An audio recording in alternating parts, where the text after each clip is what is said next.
poetry peeps. Filet mignon here from Medium Rare Poetry. Today I bring you a story that's based on truth, but then poetic license takes over.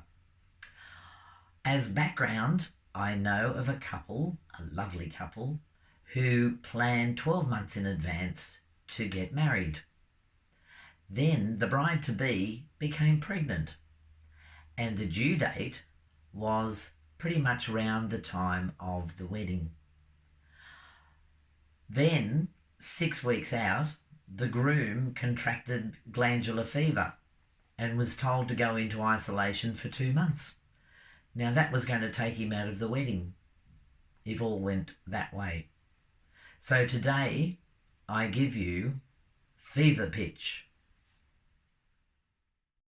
Fever Pitch by Phil A. Mignon.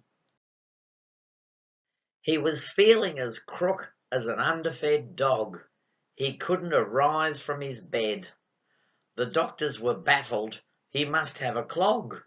The standard reaction, it said. A swift irrigation should free up all blocks. You best hold your breath just in case. These things can be messy when unhitched his jocks. This visor should shelter your face. Well, that didn't work. He became even worse, washed out like a farmer's old sock. Whatever he had was becoming a curse. His time could run out on the clock. And so his intended said, "This is enough. You're jumping your wedding time vow.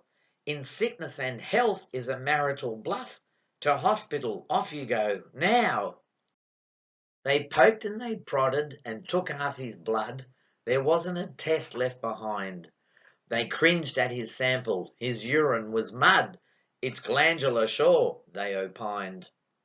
They wrapped him in plastic and showed him the door. Contagious just wasn't the word.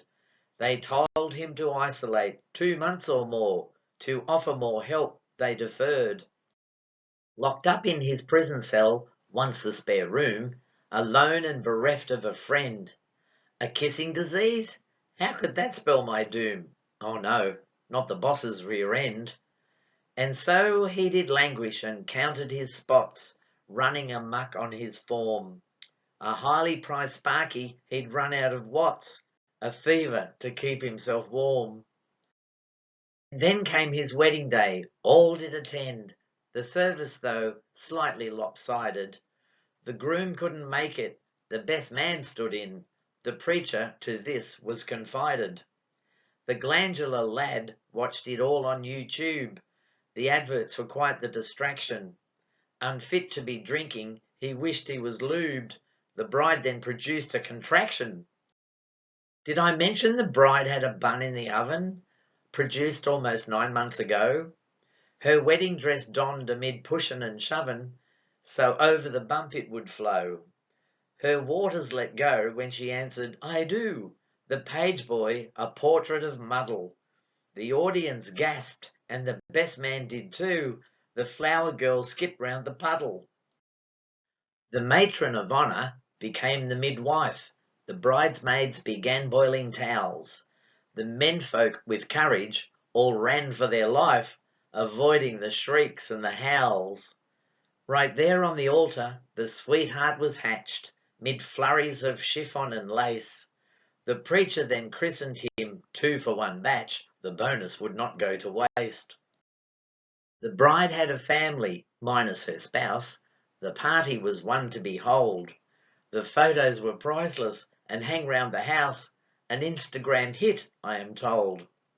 And what of the plight of the absentee groom? A semblance of pity we make. Imprisoned inside his wee glandular room, demolished the whole wedding cake. A wise man once said that fact can be stranger than fiction, but in this case it's the other way around. The couple did get married together on the day, and the baby was born a couple of weeks later, and all is good with the world. Anyway, that's it for today. Please subscribe and like and share, and this channel will grow with your efforts, and I am very grateful. You have a marvellous day, and I will see you next time. Bye bye for now.